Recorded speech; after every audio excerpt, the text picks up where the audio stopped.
അറിഞ്ഞോ, എന്റെ മാമൻ വരുന്നുണ്ട്. ശാസ്ത്രജ്ഞനാ. ISROയില്. ISROയിലോ? അപ്പോ ആള് ഭയങ്കര ബുദ്ധിമാനായിരിക്കുമല്ലോ. ബുദ്ധിമാൻ മാത്രമല്ല മോനെ, കോടീശ്വരനാ, കോടീശ്വരൻ. അത് പിന്നെ കാണില്ലേ? പുള്ളി ഒന്ന് പരിചയപ്പെടണല്ലോ. വാ വാ, ഞാൻ പരിചയപ്പെടുത്തി തരാം. അല്ല, മാമനോടൊരു കാര്യം ചോദിക്കാനുണ്ടായിരുന്നു. ചൊവ്വയിലേക്കൊരു പേടകം വിട്ടില്ലായിരുന്നോ? അതില് പോകാൻ മാമനെ സെലക്ട് ചെയ്തിരുന്നു അല്ലേ? അതെ അല്ലേ, പിന്നെന്തേ പോയില്ല?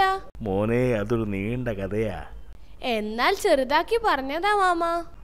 ആദ്യം അവര് പേടകത്തിൽ പോവാൻ ഉദ്ദേശിക്കുന്നവരുടെ ഒരു ഇന്റർവ്യൂ നടത്തി.